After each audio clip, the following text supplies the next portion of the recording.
Bonjour et bienvenue dans cette nouvelle vidéo de Colombianito, c'est Donifan. Aujourd'hui je suis sur la place Simón Bolívar de Bogota, la capitale colombienne. Alors c'est une ville qui est très grande, c'est vraiment immense Bogota, mais ça vaut le coup de la visiter. Surtout j'ai envie de dire son centre historique, la Candelaria, qui est très belle. J'ai passé 5 jours sur Bogota et j'ai eu l'occasion de visiter pas mal de choses.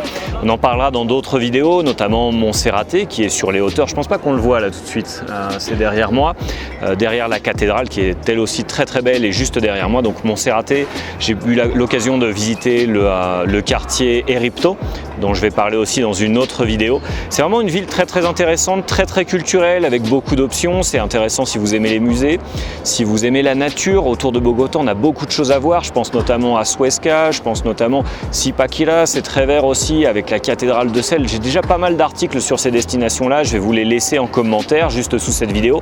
Mais là, si on revenait sur le thème de Bogota, sur le centre historique, donc autour de la place Simón Bolívar et aussi autour de la Candelaria, pas mal de musées. Hier, j'ai visité la Casa de la Moneda, la maison de la monnaie. L'entrée est gratuite et vous pouvez y observer des œuvres d'art originales de Botero, qui est l'un des artistes les plus connus de Colombie, notamment pour ses sculptures et ses peintures où eh bien, on peut voir des... C'est vraiment très en forme, faut le voir pour découvrir, pour comprendre. C'est peut-être un peu difficile à expliquer. Botero, c'est quelqu'un qui fait des choses vraiment très voluptueuses. Donc la Casa de la Moneda, c'est gratuit. Je vous conseille de visiter la Candelaria, c'est-à-dire que c'est un peu comme un musée de graffiti à ciel ouvert. J'ai eu l'occasion de m'y promener plusieurs fois cette semaine et j'ai vraiment adoré. Quoi d'autre? La place Simón Bolívar qui est très belle, la 7e rue, la Septima qui est pas loin d'ici, juste à côté de moi, où vous avez pas mal d'artistes de rue, de gens qui chantent, qui dansent. Vous pouvez aussi acheter pas mal de souvenirs, c'est un bon coin pour acheter des souvenirs, c'est vraiment très sympa. La cathédrale derrière moi qui est très belle.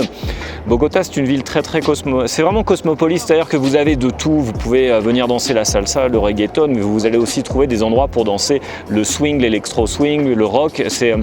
C'est vraiment très diversifié, c'est une belle ville. Par contre, en termes de logement, ce que je vous conseille, c'est vraiment de loger sur le centre de Bogota. Moi, je suis resté à la Candelaria dans un hostel, une auberge qui s'appelle Masaya.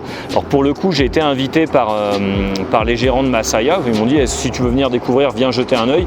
Et j'ai vraiment bien aimé leur hostel, c'est-à-dire que ça fait longtemps que je voyage en Amérique latine et j'ai remarqué que ces dernières années, il y a quelque chose qui s'est perdu. C'est ce contact qu'on arrivait à créer dans les auberges, c'est-à-dire que les gens ne connaissaient personne, voyageaient tout seuls ou éventuellement à deux et se faisaient des amis sur place, des amis étrangers. Et c'est quelque chose que je trouvais génial dans les auberges de jeunesse.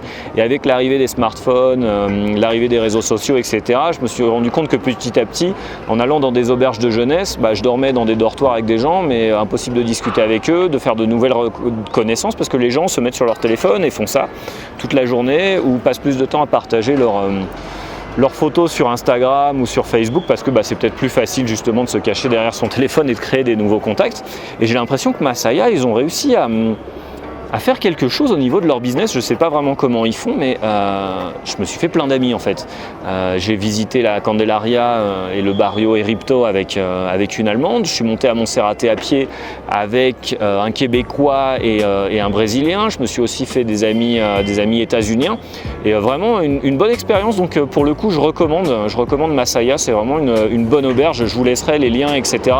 en description et dans un article. Pour revenir sur Bogota, donc oui, vraiment une très belle ville. Il y a pas mal d'options qui sont gratuites si vous voulez visiter. Donc je disais la Candelaria, la Casa de la Moneda qui vient aussi avec le musée Botero. La Casa de la Moneda, vous avez pas mal de billets, on vous explique, etc. Quels sont les symboles qu'on retrouve sur les billets, les pièces colombiennes. J'ai bien aimé, j'ai appris pas mal de trucs, même si ça fait longtemps que je suis là. Et donc oui, Bogota, c'est un bon plan. Quelques conseils.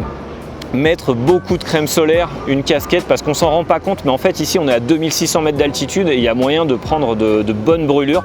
D'ailleurs moi, les brûlures les plus fortes que j'ai eues sans m'en rendre compte sur le visage, c'est ici à Bogota et pas sur la côte Caraïbe, alors que j'habite à Barranquilla depuis 8 ans. Et oui, vraiment une belle redécouverte de Bogota. Si vous avez des questions, vous n'hésitez pas, vous me les envoyez, vous commentez cette publication et vous pouvez passer par le blog aussi colombianito.fr ou le Instagram doncolombianito. Je vous dis à très bientôt.